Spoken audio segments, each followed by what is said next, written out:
आरिया का जलसा हो रया रे वीरा देखण जाइए आरिया का जलसा हो रया रे वीरा देखण जाइए कहेंगे ज्ञान की बात रे वीरा ध्यान लगाइए कहेंगे ज्ञान की बात रे वीरा ध्यान लगाइए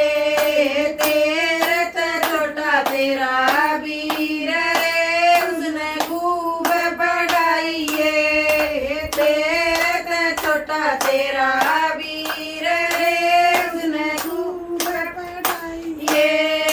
तेरे ते छोटी तेरी बाण रे उसने आर्या के बेइए तेरे ते छोटी तेरी बाण